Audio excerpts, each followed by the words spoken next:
They built a city for 2 million people. Nobody showed up. Imagine waking up one morning, walking outside your front door, and finding yourself completely alone. Not alone like a quiet Sunday morning. Alone like the last person on earth. The streets are empty. The traffic lights are changing, green, yellow, red, but there are no cars. The shops are built, the signs are up, the storefronts are painted, but the shelves inside are bare and the doors are locked.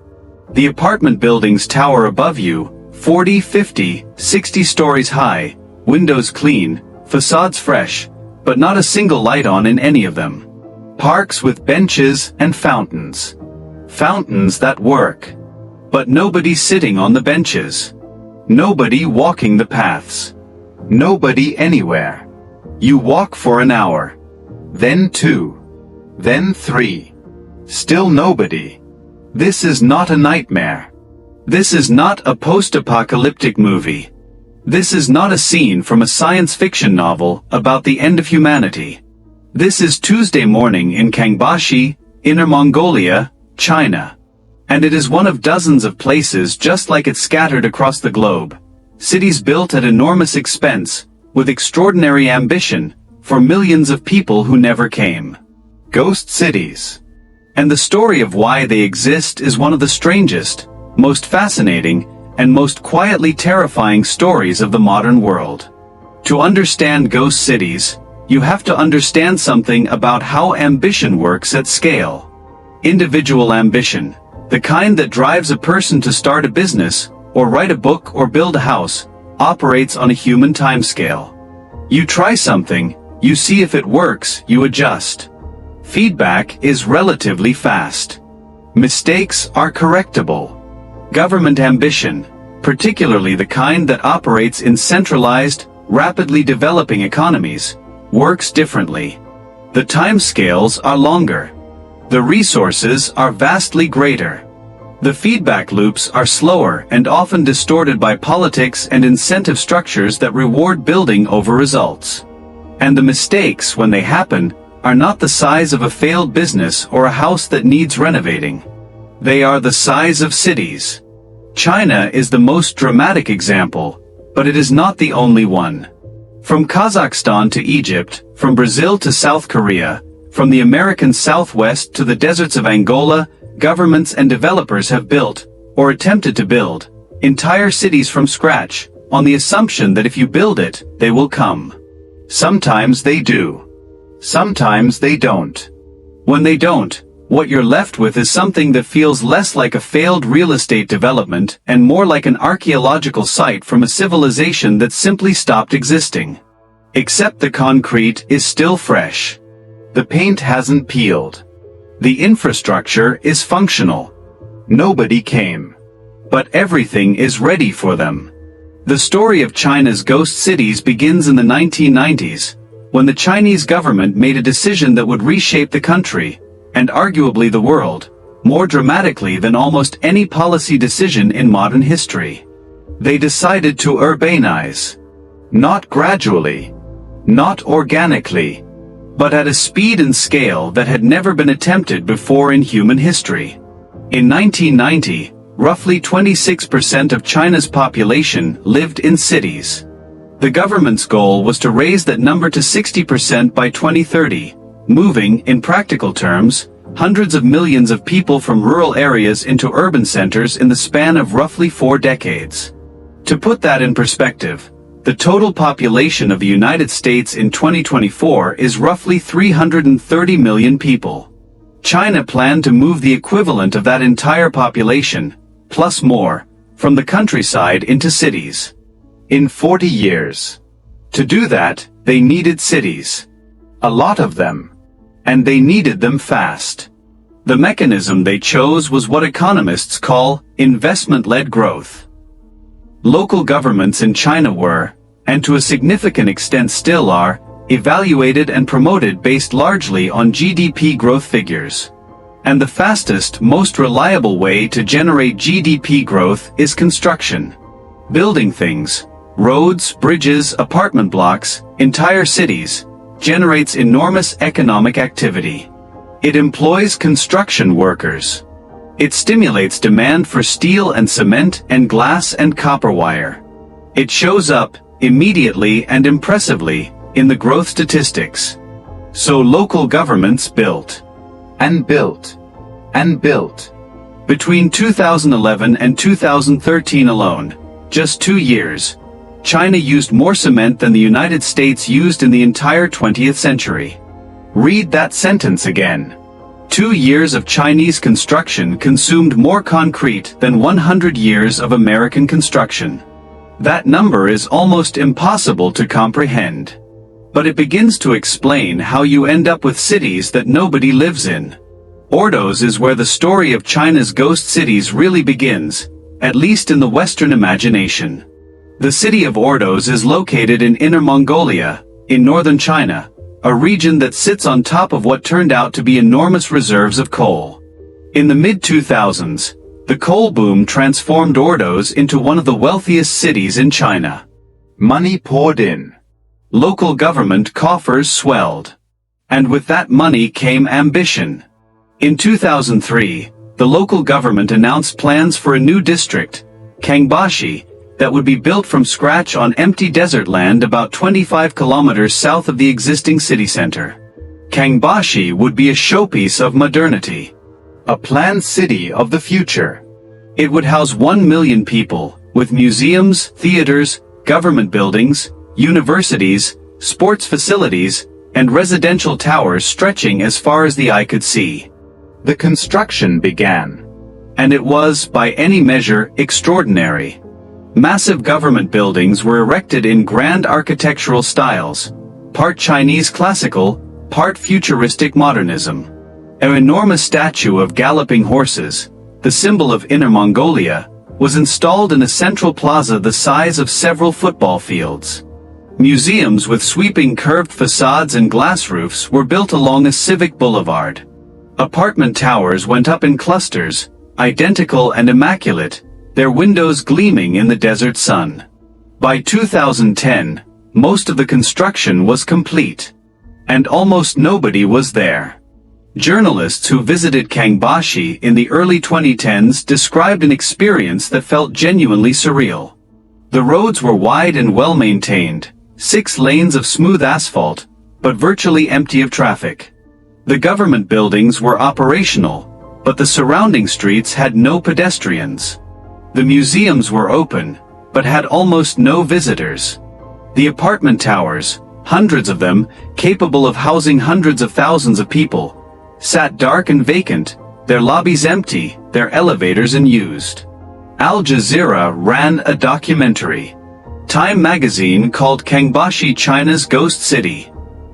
The images went around the world, aerial footage of an entire modern metropolis sitting empty in the desert, like a movie set waiting for filming to begin. The local government pushed back.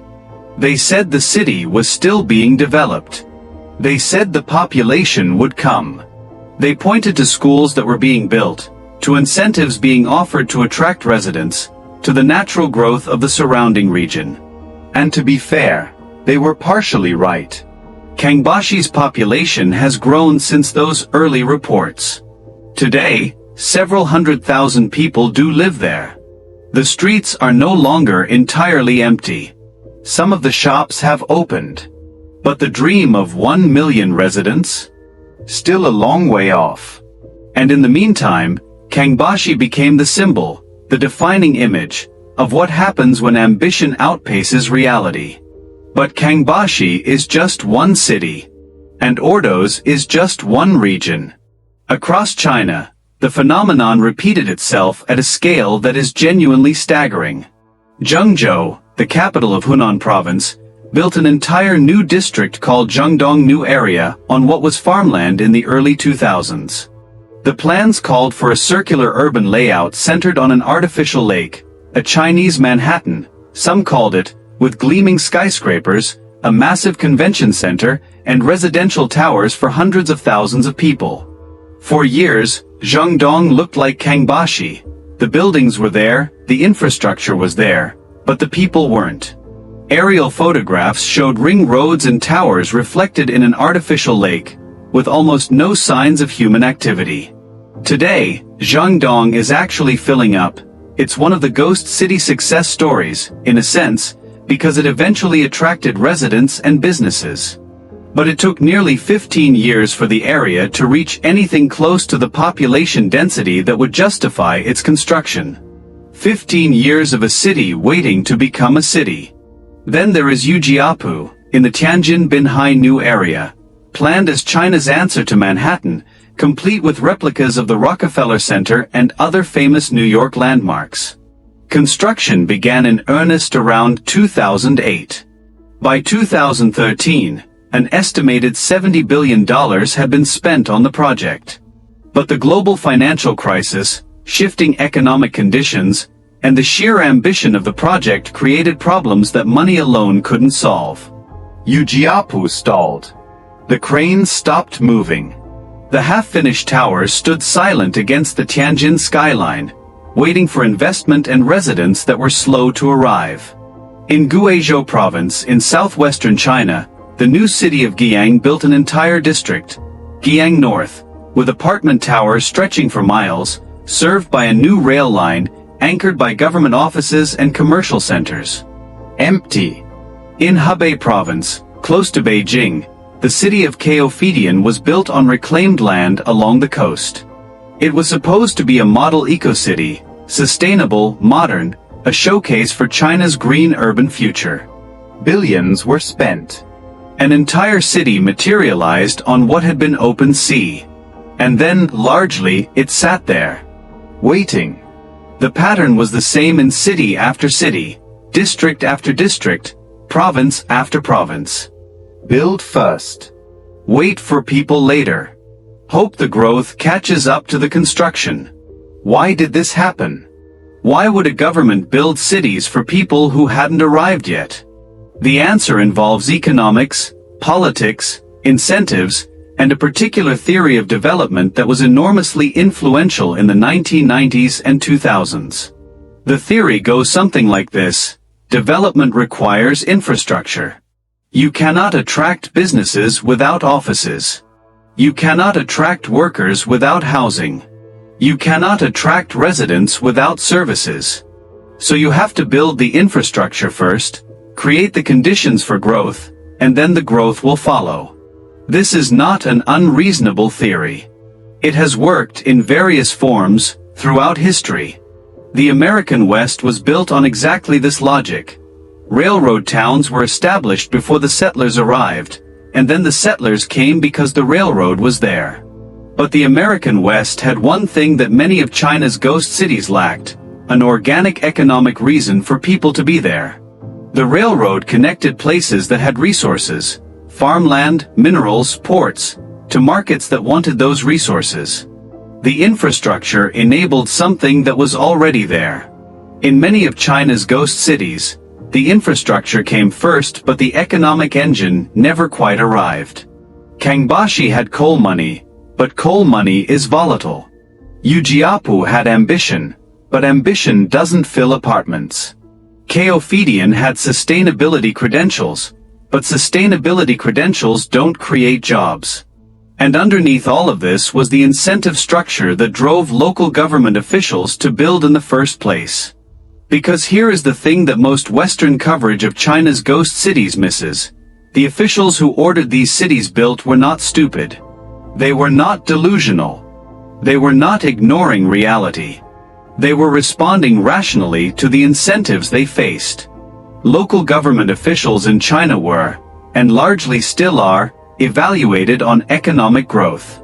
Build a city, and your GDP numbers go up. Get your GDP numbers up, and you get promoted. It didn't necessarily matter, at least in the short term, whether the city filled up. The construction itself was the economic activity. The construction itself showed up in the statistics. There was also the land revenue system. Local governments in China rely heavily on revenue from land sales, selling long-term leases on land to developers, who then build on it. The more development, the more revenue.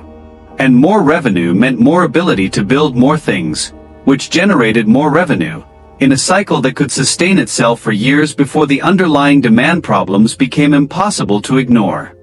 Add to this the role of real estate as an investment vehicle. In China, for much of the 2000s and 2010s, there were relatively few places for ordinary citizens to invest their savings. The stock market was volatile and often rigged. Bank deposit rates were low. But real estate, apartments in new developments, seemed like a reliable store of value.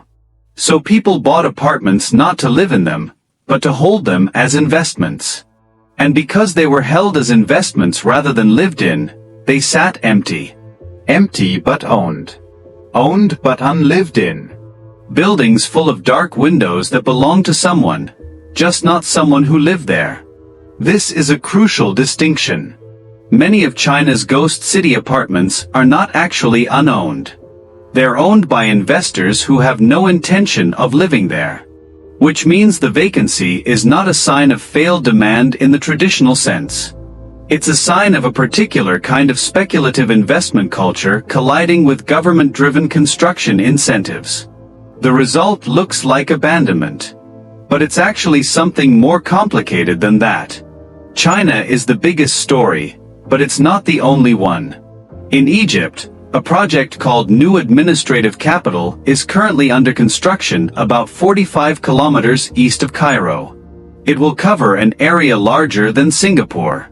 It is designed to house 6.5 million people and include a new parliament, a new presidential palace, dozens of ministries, universities, hospitals, and a central park larger than New York Central Park.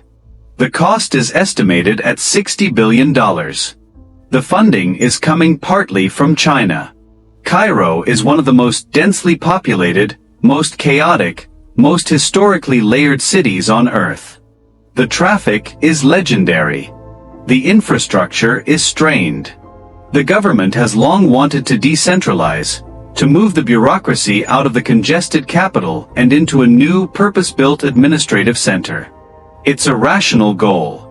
But the execution raises familiar questions. Who will live there? What will draw ordinary Egyptians to leave Cairo, with its culture, its history, its family networks, its economy, for a brand new city with none of those things? How long will it take for a new city to develop the organic complexity, the street life, the economic density that makes a city feel like a city rather than a set of buildings? Nobody knows yet. The city is still being built. The experiment is still running. In Kazakhstan, the capital city of the country, formerly called Astana, now called Nur-Sultan, now called Astana again, was essentially built from scratch in the late 1990s after the government decided to move the national capital from Almaty to a small city on the vast Kazakh steppe. The vision was extraordinary. The architect Norman Foster designed the master plan. Buildings by some of the world's most famous architects went up, a giant glass tent covering an indoor beach resort, a tower shaped like a giant tent, a pyramid of peace and reconciliation, a monument that looks like a golden egg. The city that emerged looks like something from a science fiction film, alien and magnificent and slightly bewildering in the middle of the Central Asian grassland. And people do live there now. It is the capital. The government moved there. The bureaucrats followed. But for years, it had the unmistakable quality of a ghost city, grand and empty and waiting. And in the depths of the Central Asian winter, when temperatures drop to -40 degrees, even today it can feel like a city that hasn't quite figured out why it exists. In South Korea, a city called Songdo was built on reclaimed land off the coast of Incheon, beginning in the early 2000s. It was designed to be the world's first truly smart city. Every building connected, sensors everywhere, tubes beneath the streets to carry garbage so there would be no garbage trucks, automated systems managing traffic and energy and water. It attracted attention from urban planners and technologists around the world. It was written about in magazines. It was cited as the city of the future. It was also, for a long time, remarkably empty. The smart systems worked. The infrastructure functioned. The buildings were beautiful. But the people, The messy, unpredictable, organically social people that make a city actually feel alive, were slow to arrive. Songdo has grown since then. It now has several 100,000 residents. International schools, corporate offices, conference facilities. By some measures, it is a success story. But it remains, even now, notably quiet compared to the organic density of Seoul, just an hour away. The streets are clean. The parks are manicured. The traffic is manageable. And somehow, that very cleanliness, that very order, makes it feel a little lifeless. Cities, it turns out, need chaos. They need density. They need the friction of too many people in too small a space doing too many different things. That friction is what generates the energy, the creativity, the economic complexity that makes cities engines of human progress. Songdo has almost everything a city needs. Except that. In Brazil, in the northeastern state of Pernambuco, a new city called Swap was planned around a massive industrial port complex. The idea was to build a logistics hub that would transform the regional economy, bring in industry, generate jobs, attract workers, build a city. The port worked. The industry came. The workers arrived. But the city, the actual urban fabric, the neighborhoods and schools and shops and restaurants that would make it a place people wanted to live rather than just a place they came to work, lagged badly behind. The result was a strange, uncomfortable inversion of the ghost city problem. An economically active zone with inadequate urban infrastructure, rather than elaborate urban infrastructure with no economic activity. Workers lived in distant cities and commuted hours each day. The potential of the port was constrained by the failure to build the city around it. Different problem, same lesson. Building a city is not just about the physical infrastructure. It's about creating conditions for human life to organize itself spontaneously, to generate the density and complexity and unpredictability that makes cities work. In the United States, ghost cities take a different form. They are not planned cities that failed to attract residents, but existing cities that were abandoned as their economic reason for existence disappeared. Detroit is the most famous example. At its peak in the 1950s, Detroit was the fourth largest city in America, a roaring industrial metropolis of nearly 2 million people, the capital of the global automobile industry, a city of extraordinary wealth and cultural dynamism. Motown Records. The Detroit Institute of Arts. Belle Isle. The Ambassador Bridge. And then the automobile industry changed. Foreign competition. Suburbanization. Deindustrialization. White flight. Political dysfunction. Crime. Bankruptcy. By 2010, Detroit's population had fallen to around 700,000. Vast stretches of the city, neighborhoods that had once been thriving residential and commercial districts, were effectively abandoned. Houses stood empty, their windows boarded, their roofs collapsing. Entire blocks were demolished, leaving open fields where streets and houses had once been. The city had more vacant land than some entire cities. Detroit is a ghost city in the American sense. Not a city built for people who didn't come, but a city that people built and then left. Gary, Indiana. Youngstown, Ohio. Flint, Michigan. Braddock, Pennsylvania. The pattern repeated in industrial cities across the Midwest and Northeast, the Rust Belt, as it came to be known. Cities that had been built around specific industries, that thrived as long as those industries thrived, and that began to hollow out when the industries declined or departed. The buildings remained. The infrastructure remained. But the economic engine that had given those cities their reason for being was gone. And what was left looked in its own way, exactly like Kangbashi, streets that worked, buildings that stood, infrastructure that functioned, and not nearly enough people to fill it all. There is a paradox at the heart of ghost cities that makes them uniquely fascinating as a subject of study. They represent both the extraordinary ambition of human civilization, our ability to imagine and construct entire urban environments from nothing, and the limits of that ambition.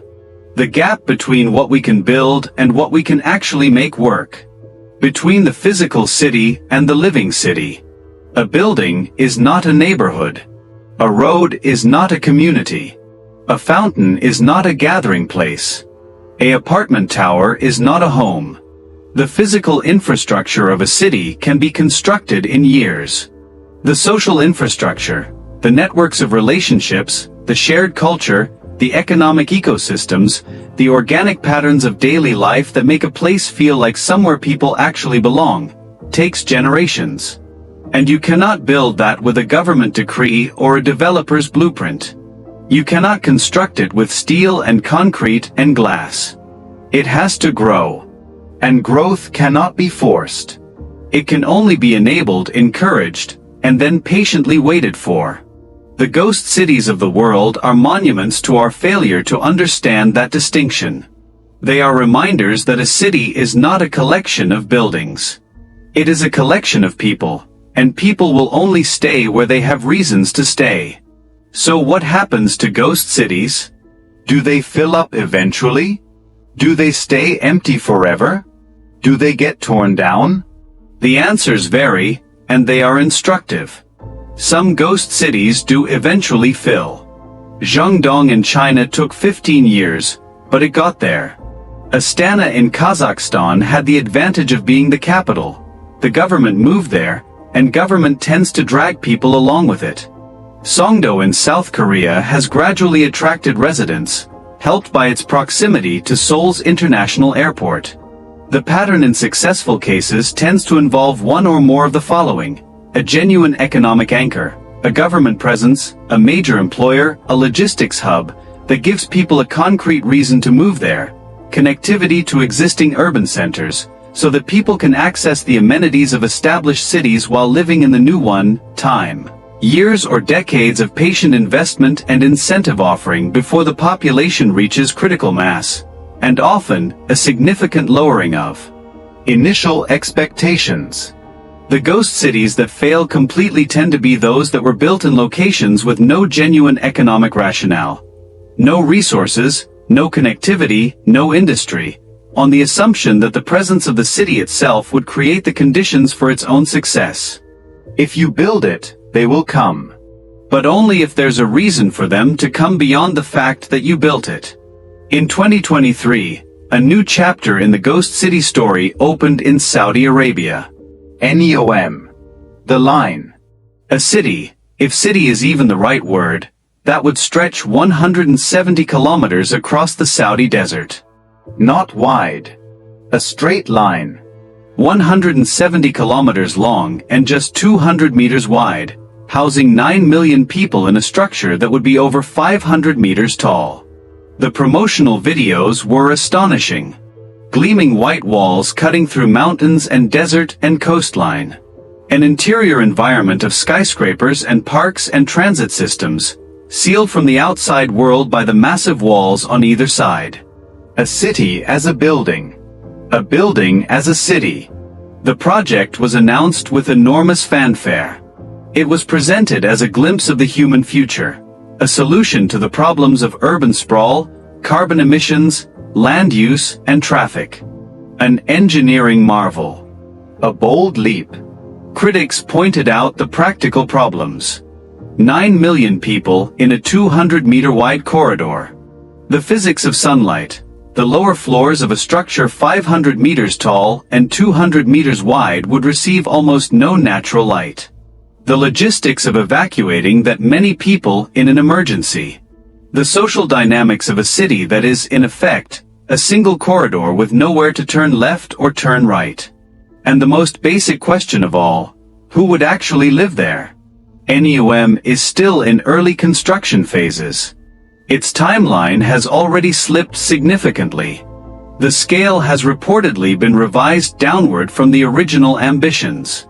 Whether it will eventually resemble anything like the original vision, whether it will be a genuine city or another monument to ambition that outpaced reality, remains to be seen. But it feels already like a familiar story. Build it first. Figure out the people later. There is something almost philosophical about ghost cities when you sit with them long enough. They raise the question of what a city actually is. They make you think about the difference between the physical form of human settlement and the living reality of it. A city is not its roads and buildings. A city is not its public squares and its monuments and its carefully planned green spaces. A city is people. Specifically, it is people who have chosen, for reasons of work, of family, of culture, of opportunity, of simple habit, to be in that particular place at that particular time. And who, in being there together, create something that no government decree or architectural plan can manufacture. The messy, creative, generative collision of human lives in close proximity. That collision is what produces culture. What produces innovation. What produces the economic dynamism that makes cities the engines of human progress. Not the roads. Not the buildings. The people. The ghost cities of the world, from Kangbashi to Kayophidian to Songdo to the as yet unbuilt corridors of Neom, are object lessons in what happens when you try to reverse engineer that process. When you start with the buildings and hope the people follow. Sometimes they do. Often enough, they don't. And what you're left with in those cases is something genuinely haunting. A city that is technically everything a city needs to be: roads, buildings, infrastructure, parks, shops, apartments, and yet somehow is not a city at all. Because the one thing it's missing is the one thing you cannot build. The people. The next time you walk down a busy street, in New York or Chicago or Los Angeles or any other city that feels unmistakably, chaotically alive, take a moment to think about what makes it feel that way. It's not the architecture. Architecture can be replicated. It's not the infrastructure. Infrastructure can be built in months. It's the people. The specific, particular, unrepeatable accumulation of human beings who ended up in that specific place, for their own specific reasons, over years and decades and generations, and who, in the aggregate, created something that no planner could have planned and no developer could have developed. Cities are not built. Cities grow. And in the empty streets of Kangbashi, in the silent towers of Kayophidian, in the gleaming vacancy of Songdo's early years, in the abandoned neighborhoods of Detroit, that distinction echoes. The buildings are there. The city is somewhere else. And it always will be until the people decide, on their own terms, in their own time, for their own reasons, to show up.